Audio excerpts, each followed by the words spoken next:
Hi, this is Rick, and in today's episode I'm going to be talking all about purifying water.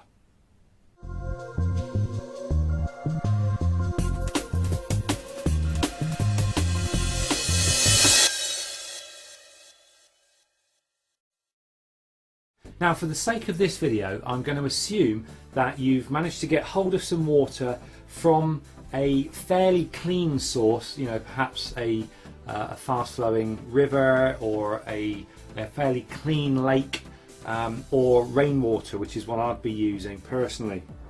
First up is boiling. Very straightforward. It's a time-honoured way of making your water safe for drinking. All you do is you put that water into a clean container and you bring it to the boil. Now, there has been a lot of, or there is a lot of speculation on the internet about how long you boil it for.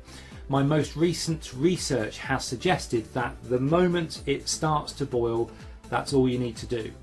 The only exception to that rule is if you're at high altitude, you may need to run it on a rolling boil for a set period of time, which I believe is about 3 minutes. Now, another option for boiling water without electricity or gas is something like this. Some of you may not know what this is, others may not. This is called a Kelly kettle, and these are quite ingenious and rather excellent. What it is it's like a little funnel shaped, it's like a little chimney thing, but it's hollow inside, and what you can do is you've got a little stopper there, you pour water in there. I think this takes a couple of pints, I think. And all you do is put a few dry twigs or bits of paper or whatever in there. It's got a little air hole, and you light it. It sort of makes a little jet engine. It's really kind of cool. You just turn this hole so that it's facing into the wind. Obviously you're doing this outside, and what happens is you get this little, it almost looks like a little jet engine coming out here. Now, it doesn't take very long at all because the water is so close to the flames going on here. You can have boiling water in just a couple of minutes. This is a really, really worthwhile investment. I would recommend this to anyone. Now, the second and highly effective way of purifying water is through chemicals. Now, there are two main chemicals available to you. One of them is iodine, and the other is chlorine. Now, I personally don't recommend iodine simply because it's only good for short-term use. Now, based on that information, my chemical of choice is chlorine. Now, there are several ways you can obtain chlorine. First of all, you've got chlorine tablets. These are specifically designed for the purification of water, and you can get them in places like eBay and things like that. They're not too expensive, although they're not that cheap either. A cheaper alternative is something like ordinary household bleach. Now, you have to be really careful here. Okay, here are two different types of household bleach. This one is suitable, this one is not. This one is thick bleach, and it has other chemicals in it that are really not good for you. No good whatsoever. What you want is basic thin bleach. Okay, the only ingredient that you need is sodium hypochlorite.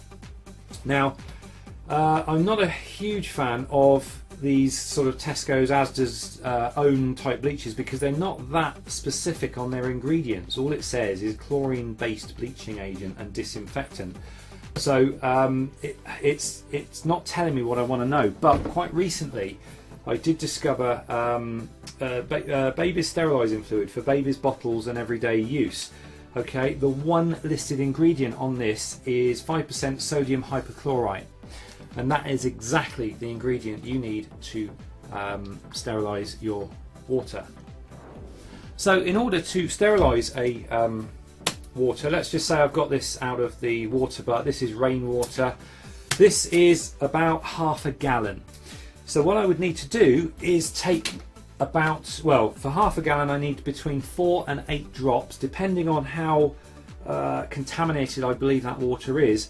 Just put 4 to 8 drops of this sodium hypochlorite into the water, give it a little shake, and then leave it to stand for at least 30 minutes, preferably 45 minutes.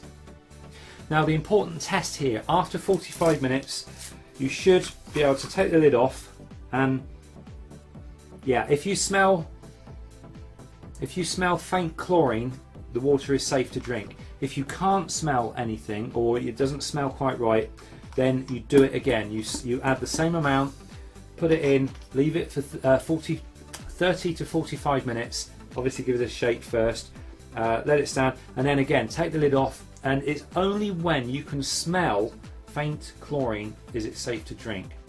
Now when using chlorine, it's very important that the water is clear and clean, because any particulate matter, what can happen is in the little particulates you can get viruses and bacteria actually hide in the particulate matter, and the chlorine can't get to it.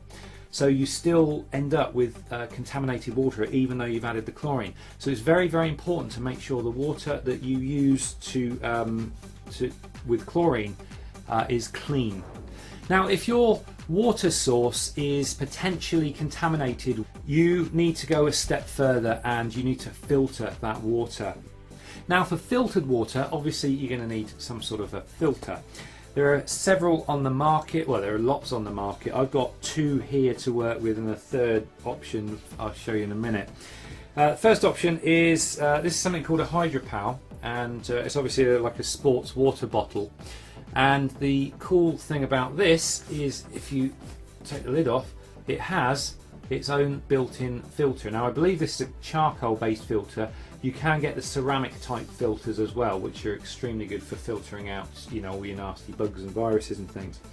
The only thing with this is when you use it, you can go to a stream or a lake or any source of water, preferably the cleaner the water the better, scoop it up, but what you do need to do is add a chlorine tablet to it, give it a shake, leave it for about at least 30 minutes, preferably 45, and then as you pull the lid up, and as you obviously draw the water through, you're drawing it through the filter and it's taking out all the nasty stuff.